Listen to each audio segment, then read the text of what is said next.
Yeah, so it's 5:30 and we are going to make a start. So good evening, everybody. Welcome, Chris Charity. Welcome, Dr. Ron. Welcome, Eunice, Mercy, Joan, and everybody. It's good to have you on here. And this is the first webinar of Bytes and Bedside. And we're going to be chatting to someone very interesting today. And I think it's going to be a good time. All right. So, um, just a bit of housekeeping. Can you see my next slide at all? Yeah. Yeah. Yes, we can. Brilliant. So, a bit of housekeeping. This session will be, I thought it would be good to set the foundation, so to say, and so that all of us can be on the same page. So why is it important for us to have this webinar? Why is it important for me? I think personally, I've got three motivations. The first one, as you can see on my screen, is that digital is the how and not the why.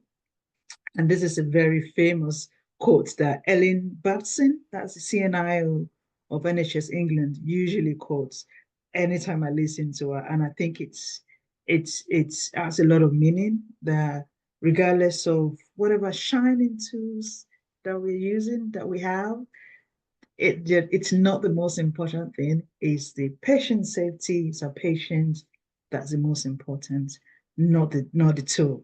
All right. And the second one is that we're more than our titles, all right? Whether you're a EPMA clinical nurse specialist or a clinical safety officer, you're a digital, the titles varies. An interesting part is that the job might just be the same, but the title just varies. But the most important thing is that we are advocating for our patients in whatever capacity we find ourselves. You're making sure if you have any concern about digital technology that's been introduced in your workplace, you're being bold about putting up your hands to say, I don't think this is right. I need to talk to someone. So we're more than a titles. And I think the last bit is the most important one for me, and that is the fact that collaboration is a new leverage. In 2014, we all have lost the right to work in silos. We've lost the right to just focus on our local things we do locally. We have to be intentionally seeking out what's going on in another trust, what's going on in the UK, what's going on in America, what's going on in Canada. So yeah, collaboration is a new leverage. That's what I believe in. And I'm just going to drop in this chat and I'll stop talking very soon, I promise you. So this is from Professor ChatGPT. So this is not, it's not from any numerical statistics anywhere, but it's based on a data-driven projection as to what nursing will look like in the future. So as you can see from the slide that um, in the future, there'll be the numbers will be going higher. There'll be a lot of nurses in the digital space, and the reason is because there'll be lots of digital technology being used in this space, and there will be need for nurses to be in this space as well. Um, right, I'm just going to move on very quickly because of the time. And another motivation for me is let's talk about our code. Let's go back to the what guides what we do as nurses. It's the NMC code of conduct, isn't it? So on there is the fact that we have to preserve safety. And then so that whatever that looks like, whether speaking up on behalf of our patients, duty or candor, uh, it's being aware of our role when it comes to public safety. And I think we as nurses play a big role in that. Yeah, so that's part of our NMC code and that's part of what we do. So it's not somebody else's business. It's not an IT business. Like, oh no, let IT sort that. It's a we business. It's our job. It's that responsibility. Okay, so and um, for those who are in the education space, you might be familiar with this. the future nurse proficiency also emphasize the importance of nursing having digital skills and knowing how to use it in our role as well. Okay, so right, I'm going to stop talking and I'm going to introduce our lovely guest today. Um, I'm just going to introduce her. So, our lovely guest today is Jessica Kirby. She is currently the Divisional Clinical Information Officer, and she also works as a clinical safety officer part-time, and also she's also a digital specialist now. So she wears different hats, and she's also a current Sharing Network Digital Fellow, and I'm sure she will tell us more about that when we in our conversation. So our journey in nursing started a couple of years ago, 60 years ago. She started in accidents and emergency, and she went on to become a diabetic specialist nurse in 2016. And then during COVID-19 pandemic, she recognized potential of the potential in digitalizing services, and she played a big role in the adoption of an hybrid closed-loop technology for type 1 diabetics, which is not part of the NICE guideline. So that was huge. And then, so she will be just talking us through our journey. And please let's welcome Jessica Kirby. Welcome, Jessica. It's good to have you. Thank you for having me. Hello, everybody. Fantastic. So all we'll be doing today is just to chat, really, and then we'll give the opportunity for others to ask questions. Now, right, we've done a little bit of introduction, but I'm sure you have more to say than that. Could you just tell us about yourself and yeah, your journey so far, please? Lovely, yes. So I'll go straight into it. So I have started as the clinical information officer within my trust in the last 12 months. I started that in January 2024. So I've only been doing it for the last year, and it has been an absolutely eye-opening journey. And it's been an absolute privilege working in this digital role, because the journey I've had as a nurse has kind of led me quite naturally into a digital space. Part of my role as the clinical information officer is being the clinical safety officer as well, which means that I review the clinical safety of all our IT tools, our digital tools that we're using within our trust. I obviously work still as a part-time clinical specialist in diabetes, but that's more because I want to maintain being clinical. I don't want to completely move away from being clinical, because there's a lot of power in being a clinical person. And so we'll talk about that as we're moving along anyway. And last year, I began a fellowship with the Shuri Network. This is a digital fellowship for BAME women, just to sort of bring them to the forefront, particularly in the digital world, because there's maybe a little bit of an underrepresentation. But before I became a digital clinical information officer, I worked as a diabetes specialist nurse. And it was during that time as a DSN that I led the service I worked in the hybrid closed loop, which is a study that was commissioned by NHS England. And it was us trying to if you've heard of the hybrid closed loop technology, which is an artificial pancreas, and it's something that had never ever been used in the UK before. So we had to trial this, and our center was picked as a pilot center, and we did this for about a year between 2021 and right to the end of 2022. And in 2023, that's when the new guidance for technology was updated to include availability of the hybrid closed loop for people with type 1 diabetes. But also, it's worth noting as well that working through COVID, particularly for our diabetes patients, They were a high risk group, and so we had absolutely no choice but to change the way we work to maintain their safety. But also, a lot of them were scared to have to come into hospital, particularly if they caught the virus, etc. So we had to give them technology like the continuous glucose meters, the insulin pumps, etc. And all of these things, it was really like a baptism of fire, because we didn't really have such a huge cohort of patients using these technologies, and we went from 0 to 100 in a very short space of time. So COVID really pushed us to have to change the way we work. And I think everyone can attest to how the landscape of nursing changed because of COVID. Before that, I'd obviously worked in A&E, and I'd worked in A&E for several years, and again, a role that I really enjoyed, but I kind of needed to leave emergency nursing and maybe just more focus in one area where I could really shine and thrive. And so diabetes was the area I moved into, and that then led me to becoming a digital specialist. Fantastic. What an incredible journey, Jess.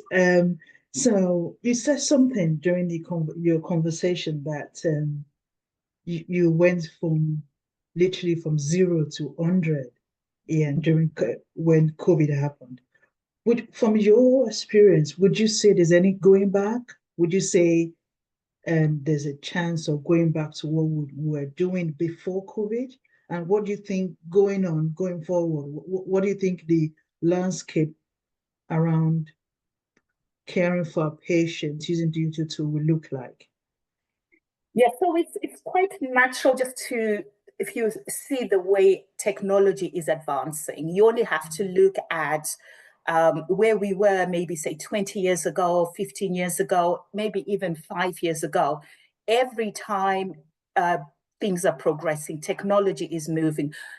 Look at the mobile phones that we use, look at the cars that we drive, look at the watches that we wear, look at how AI has come up. That wasn't available many years ago. So a lot of things are changing. So healthcare is not any different. So if technology is advancing, everything advances with it. If we don't move with it, then we'll be left right behind. So going forward, digital is the way forward. Absolutely.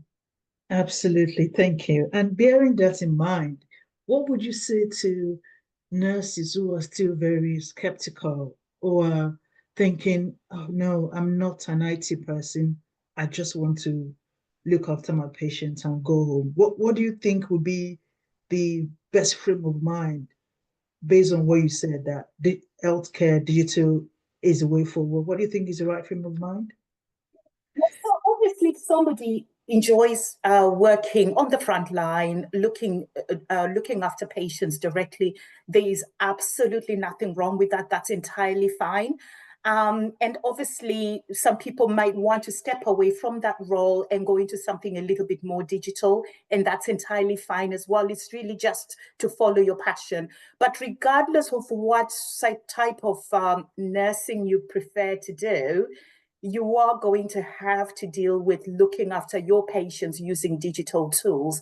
And so it is absolutely vital that everybody improves their digital literacy and also for trust to improve the digital maturity so that everybody catches up with the tools that we're using.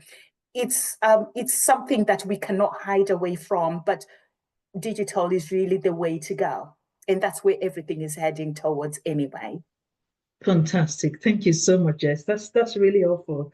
You mentioned earlier on that in your role, you look after the clinical safety of all the digital tools in your trust. I know with the new rules coming up, there's a very high chance of people in the digital space doing so many things. Yeah, there's a very high chance. How are you managing all of that to prevent burnout, to prevent you like spreading yourself thin and being everywhere? How are you managing that?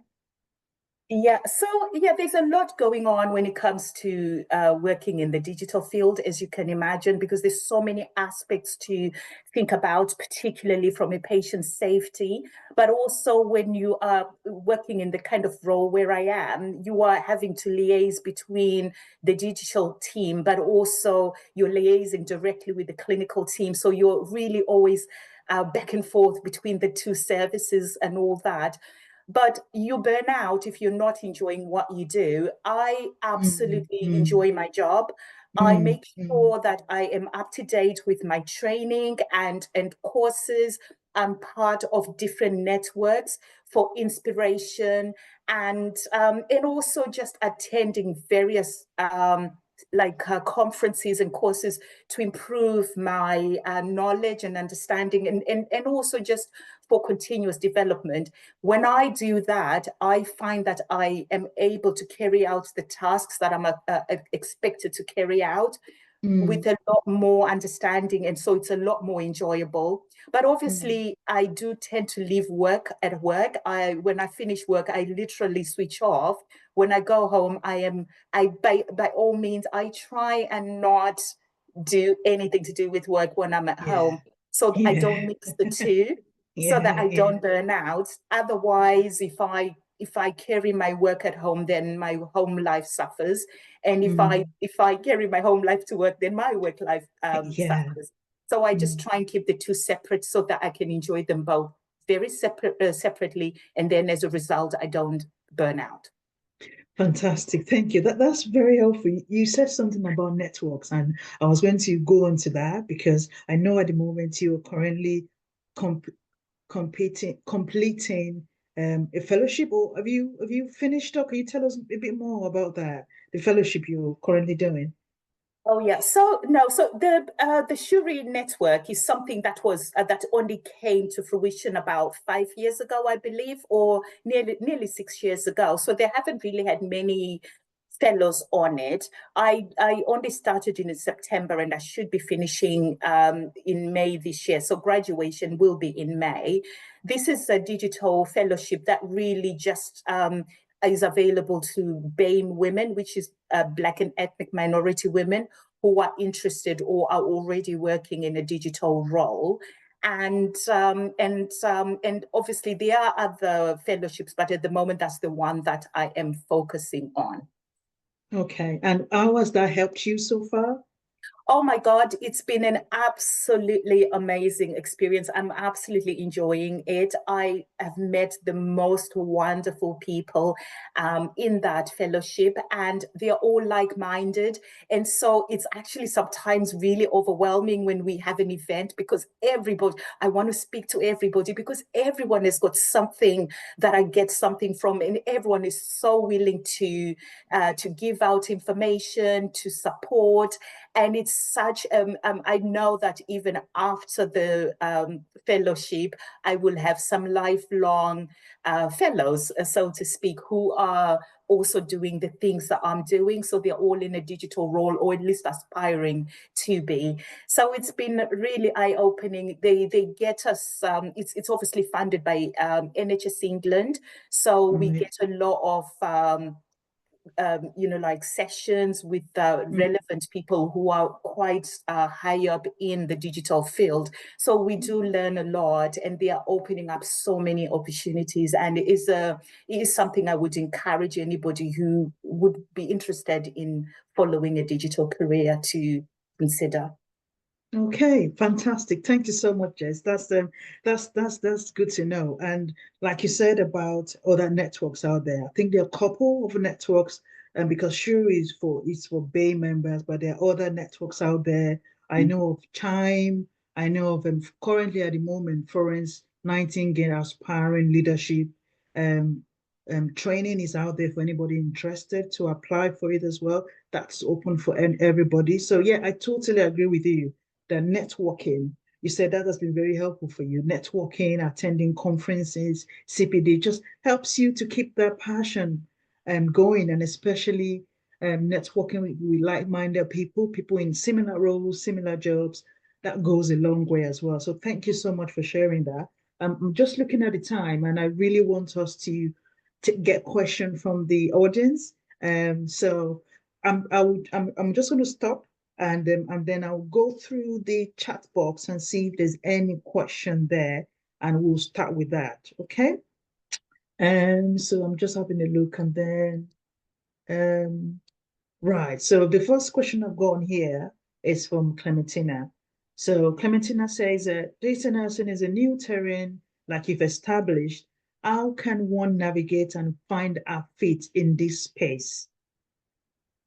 Sorry, can you bring the question again? Sorry. Right. Okay. So digital nursing is a new terrain, like you've established. How can one navigate and find her fit in this space? Something like, how do you start then? Okay, we've all agreed this is the way forward. If I want to get into it, what do I need to do?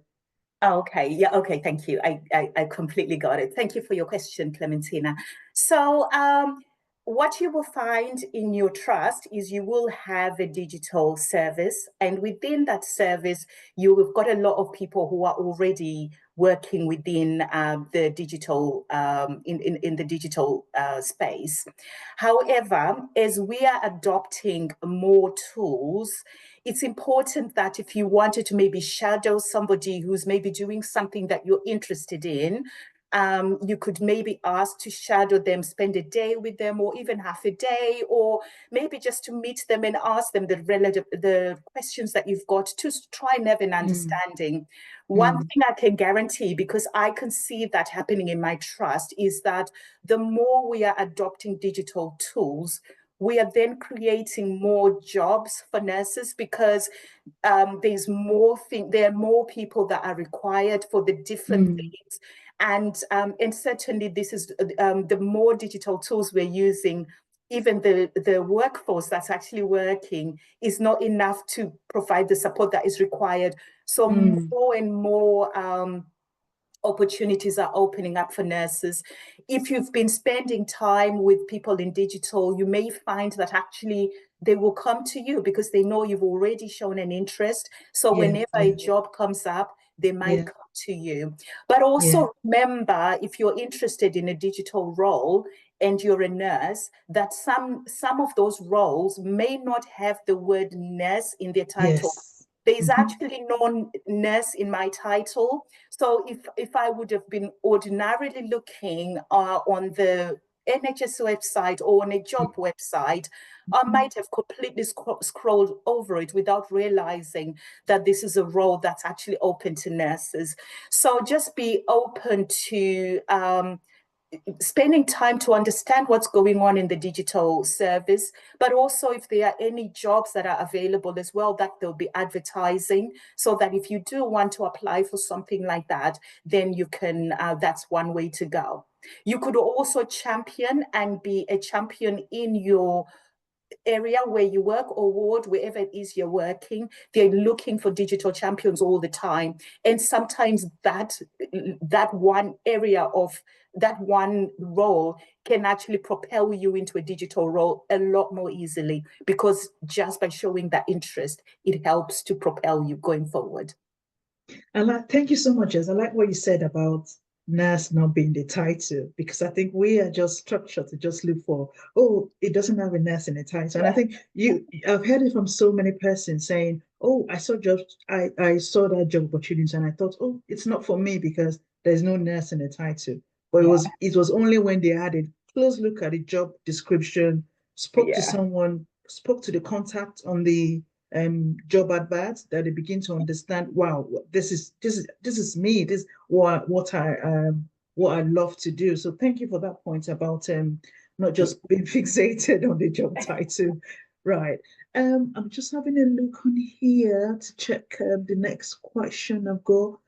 Now I've got okay, we've answered that. Okay, and I've got a question from Monica. And the question is, how do we revalidate accurately as a digital nurse? Oh, it's as I'm aware that the competencies by NMC does not match the job profile we do in our day to day. Now it's about revalidation. I think a lot of Yeah. people are very like, okay, now you're in this role. How do you revalidate? So what do you think? Well, because I am still effectively a nurse, I revalidate as a nurse. So I think when we are revalidating, we are only revalidating our nursing, like our role as a nurse. So it wouldn't make any difference what area of nursing you work in. You are revalidating as a nurse according to the NMC and that you're meeting the standards, etc. Mhm. So, as far as I'm concerned, unless you've got anything to add or if anyone else has got a different opinion, but I know certainly from where I'm standing, when I'm revalidating, I'm revalidating as a nurse, not as a digital nurse. Right, right. I think, thank you very much. I like what you said about your revalidating as a nurse, not really as a digital nurse. And also just for us to bear in mind, there's a big argument out there about the title digital nurse because there's an argument about, oh, do we have digital doctors? Do we have digital physiotherapists? Why are we calling ourselves digital nurse? Because if we agree that digital is the how and not the why, maybe we are all digital nurses then. So it's just doesn't make digital now sound like something out of this world, something like alien to us as nurses. But yeah, so I agree with you. You can still revalidate. And this is I'm just letting the cat out of the bag now that in a March webinar, we're gonna have a guest on here that'll be talking basically on that topic about revalidating for nurses in the digital space. So we have a whole webinar set out for that because I know for most nurses, this is what they think about. And when I said to my friend, one of my colleague about what I do, the first thing she asked me is that, how are you going to revalidate then? Because in that mind, she thinks you have to be, it's only frontline staff, frontline nurses that can revalidate and that put them off roles in digital nursing in the digital space. So keep an eye on that. But I totally agree with you. You can revalidate, and we're all digital nurses. All of us, we're all digital nurses. All right. But thank you very much, Samson, for putting a reply in the chat about that. Right. And another question from Monica is, uh, do you have a formal qualification, such as a master's, moving into your digital role? Yeah, so actually, I do not have a master's. Surprise, surprise. I know the job itself actually requires you to have a master's or equivalent, but because I was so I've got a degree, but I haven't done a master's. I've been meaning to, but the relevant experience I have is I was already quite senior in my role as a clinical specialist. So to be Right. able Yeah. to do the role that I'm doing, you need to be a professional. So it means as long as you've got a nursing diploma, that is the Mm-hmm. minimum standard. But Yeah. also you need to be a leader within the area that you work. And you need to have worked for several years, for I think a minimum of 3 years. So on that basis, anyone can apply for that role because Yeah. most nurses have, you can't work in the UK unless you are registered with the NMC, which is the first Mm-hmm. criteria.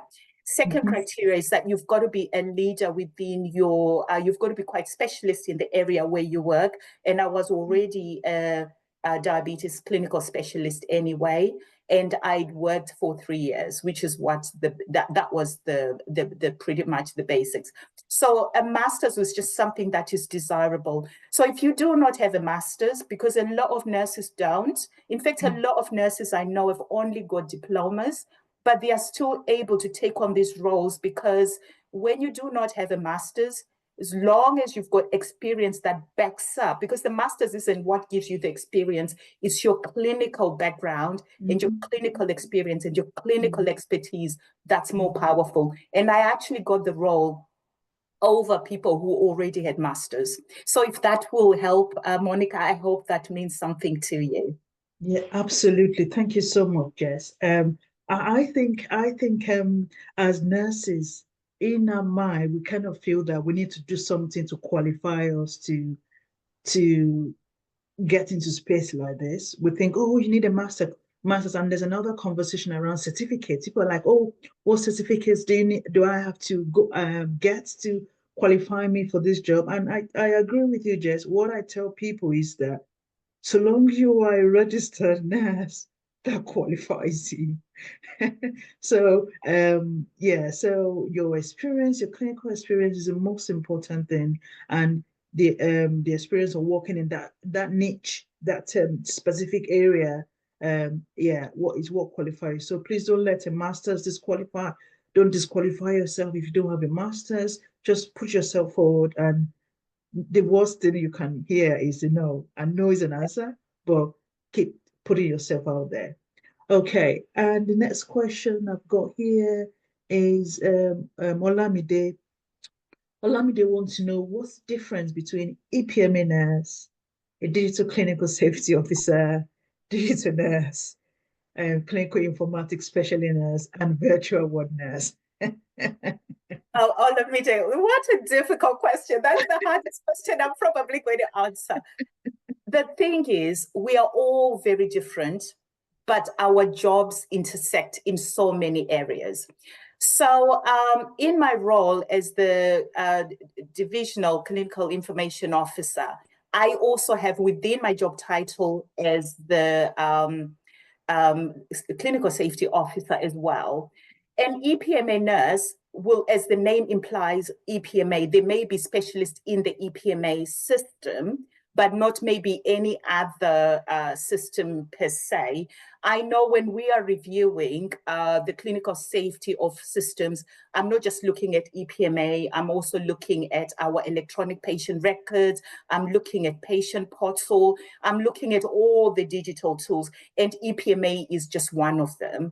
Now, what I find is that for the people that do what I do, different trusts call them different things. So if you were to even look for a job that is like, for example, if I'm looking for the job that I'm doing, it's actually labeled different things depending on which trust you go to. But what you will find is a lot of the roles may be different. There's usually some fundamental differences, but we tend to do some things that kind of overlap as well, which may cause a bit more confusion as well. Yeah, yeah. Thank you. You're right.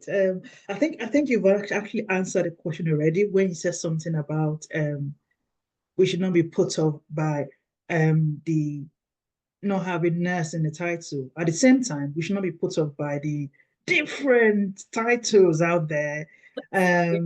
Yeah, I totally agree with you. We are the what we do is kind of connected in one way or the other. The titles might be different, but it's probably just same in different level. One might just focus a bit more on looking at the data. The other might just focus a bit more about what are the standard. Is this digital system following the standard? And in my role, I work as an EPMA clinical nurse specialist.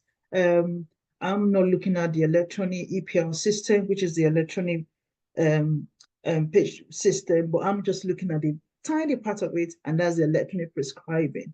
And yeah, it's similar across. Some persons are in their role, they're looking at all the systems together, while some are just a tiny bit of it. So yeah, we should not be put off by the difference. So thank you very much. So I think I've got a couple of persons who weren't answering that question in the chat. Thank you. Please keep the conversation going in the chats. We are not, and I think Jess will agree with this, that we don't, the fact that we're having this conversation on this call doesn't mean we have the absolute answers to everything. So please keep the conversation going in the chat, and then yeah, please keep connecting. And yeah, thank you very much for those who have answered some of the question in the chat as well. So moving on now, I've got a question from Fru, and Fru wants to know about what support and trainings did you do or get in your first digital role and current role? Okay. So in my current role, I have had to do a clinical safety training because I can't do clinical safety assessments without doing that. And I've been able to, this is provided by NHS England, but then also the digital fellowship is again something that's helping me to improve my my skill as a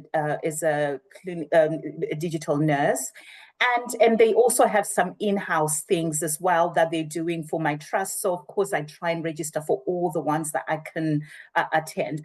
I do also sit in different forums and I attend different sessions of those, because then I'm learning a lot, and I've had to network with many people who do my role from different trusts, just to learn from them. And those are the things that, so a lot of it might not necessarily be formal training. Some of it you learn on the job as you're going on. And I'm also, because I do, I support our chief clinical information officer. So I'm kind of under their wing. So everything that they're learning, or they teach me a lot of things as well. So some of it is more informal learning that I'm getting from the CCIL. Perfect. Thank you very much, Jess. I'm conscious of the time now. I've got another question here about, I am not a nurse, but I'm interested in digital space. My background is in AI and data analytics. Please, can you offer any advice to break into that space? I think we've already covered this already, haven't we? Yeah, we covered this already, Jess? Maybe not from a non-nursing perspective. So remember, I said that I sit right between the digital service and the clinical service. So the clinical teams are all the nurses, the doctors, the therapists, and everybody else who uses the systems that we use.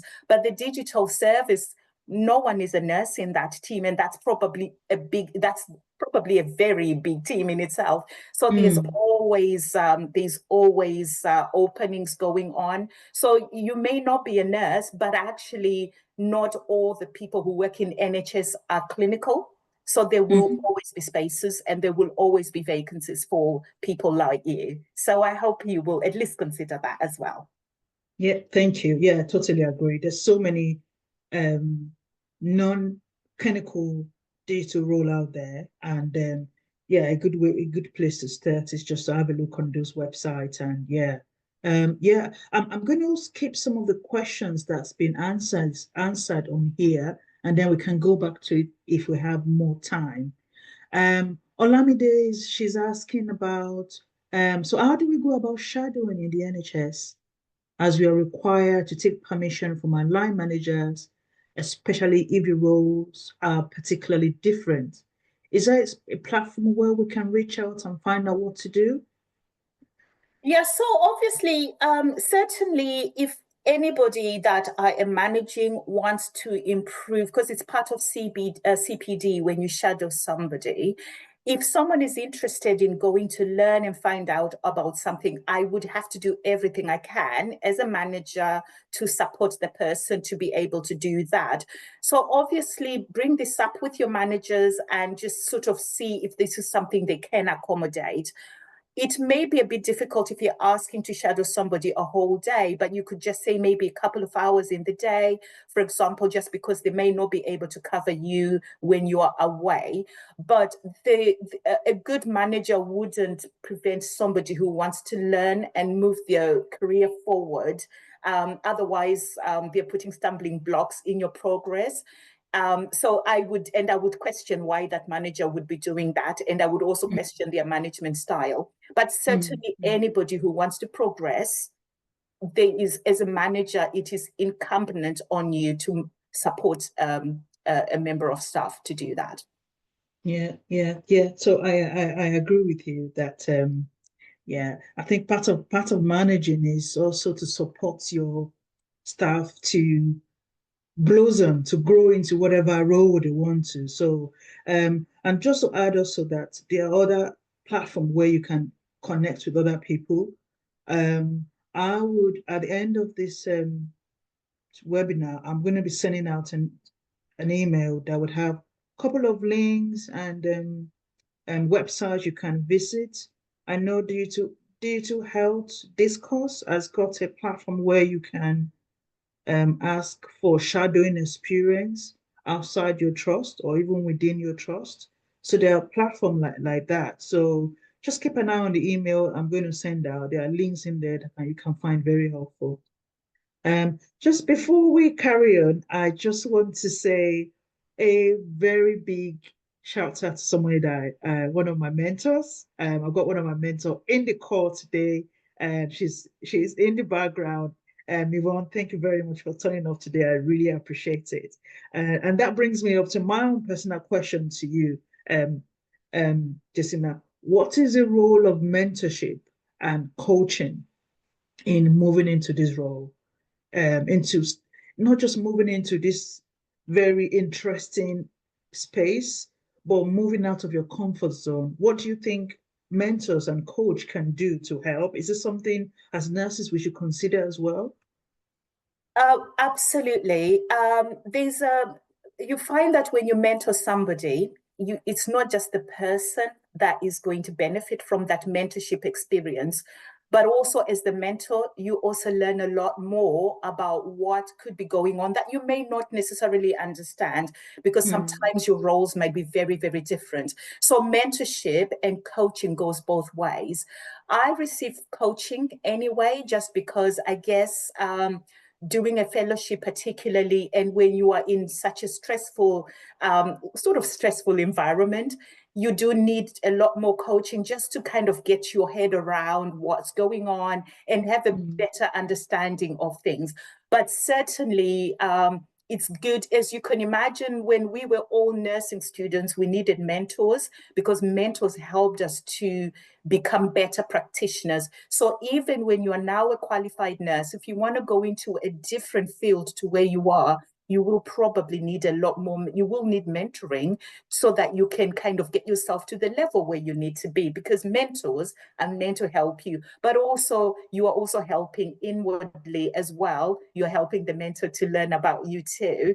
And that goes for coaching as well. So this is something that I would recommend for everybody, whatever role they're doing, whether they want to go into digital or not. It's absolutely important for them to get coaching, because it helps you to kind of dig deeper into who you are and help you to improve your confidence and to sort of unpack all the things that might be slowing you down. It helps you to propel you going forward. Yeah. Perfect. Thank you. Thank you. I agree with that. That we need we all need an Yvonne in our lives. And I'm Yeah. sure she will be there saying, she'll be there, why are you mentioning my name? I'm just looking for a trouble now. Yeah, we all need a mentor, and I believe that. Whether you're in the digital space or not, if you're looking at progressing your career, yeah, we should find one. Yeah, and I think at this point, I also want to also mention that I think it should be a crime if you are in this you're trying to find a new niche or a new profession, trying to grow your career, and then you're not on LinkedIn. That should be a crime, shouldn't it, Jess? It So is a good because practice. I think LinkedIn is a brilliant place to connect with people. And I personally don't just connect with nurses, I connect with people in the digital space who are not clinical, because you learn from them. And I don't want to create a very small, comfortable space for myself. I reach out to people too who are not in my field, and LinkedIn is a good place. It is a good place to start. I message Jess, was it you that messaged me, or I messaged you on LinkedIn? I think that's Yeah. how we met, right? Yeah. Yeah. We connected on LinkedIn. I've not met Jess in person, but we've been chatting on LinkedIn, and here we're here today. So please, if you're not on LinkedIn before, please repent now. And yes, go on LinkedIn and create an account so that you can network with other people. I'm just looking at there in here if we have any question. Mm, right. So Clementina is asking, she said, when you spoke about years of experience, do you mean experiences garnered working in the UK? Yeah, yeah. So I think she's coming from the aspect of maybe international educated nurses, that are we just restricting that experience to UK experience, or what do you think? Yeah, no, experience is experience. Doesn't matter where you get, as long as it's the relevant experience. So when I mentioned about the UK, I was only talking about that if you're working as a nurse in the UK, you've got to be registered with the NMC. But in terms of experience, doesn't matter where your experience is from, as long as it is the relevant experience. Okay, yeah, I agree with you. And also I think as international, I'm an international educated nurse, and there's a very high tendency for us to um ignore what our experience, what we've had done previously before moving to the UK. We are tempted to like just put that away and think and just focus on the UK experience. But nursing experience is nursing experience anywhere in the world. So yeah, please don't just talk about what you've done internationally before you came into the UK, and now that is relevant to where you're going to. So yeah, I totally agree with that. I'm just keeping an eye on the time, and I'm just going to have a quick one here, last question before we carry on. And so Oluchi, she's I've got a question from Oluchi, and she said, do most of these roles involve predominantly working 9 to 5 or 8 to 4, Mondays to Fridays? Lucia, that's a very good question. Yeah, most of the roles are 9 to 5, but because they're digital, they can actually be very flexible in that way. So I tend to be 9 to 5 if I'm working clinically, but if I'm not, I can start late and finish later, or I can start really early and finish early. So there's a lot of flexibility in doing in these kind of roles, if that makes sense.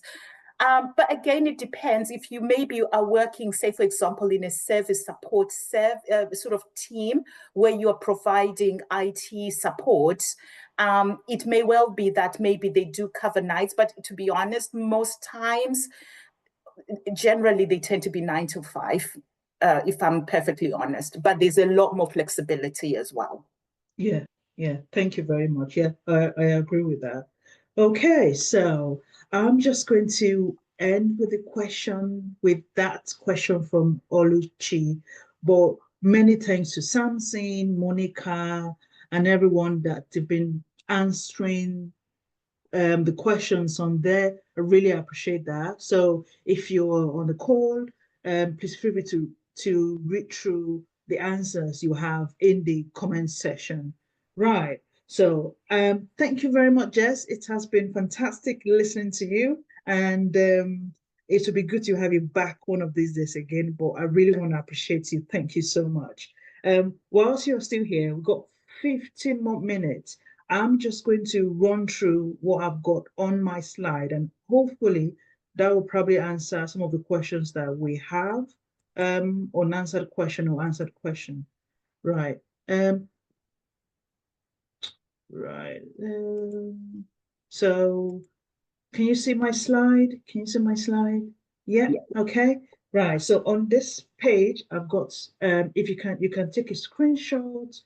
However, I would be sending this in the newsletter for those who indicate that they are happy to receive newsletter from us. I'll put this down anyway. But there's a couple of networks that you can join.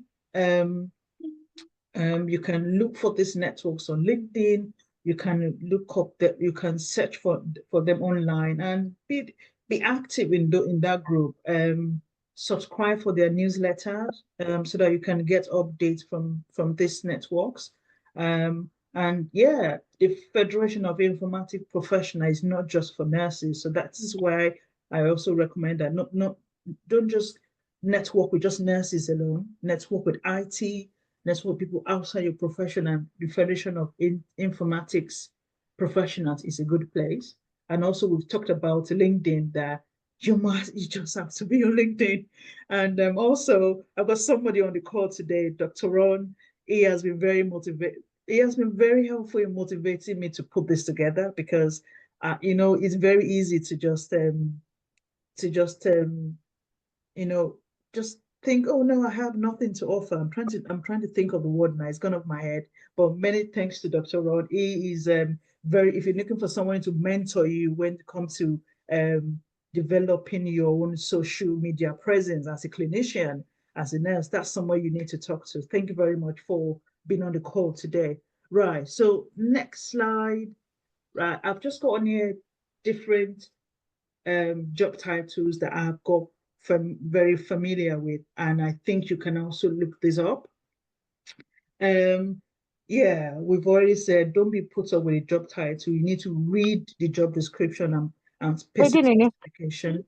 Yeah, read the job description and specification to know what the job is all about. Don't just look at the title and just say, oh no, that's not for me. All right, so we have digital project manager, we have clinical engagement manager, we have clinical informatics specialist. Just keep an eye on that when you're looking for those jobs. Okay, so I've got some references on there, and please stay in touch. I'm on LinkedIn. You can find me on LinkedIn. I try to post regularly on LinkedIn, share important events and links that I think will be helpful for others, in this space as well.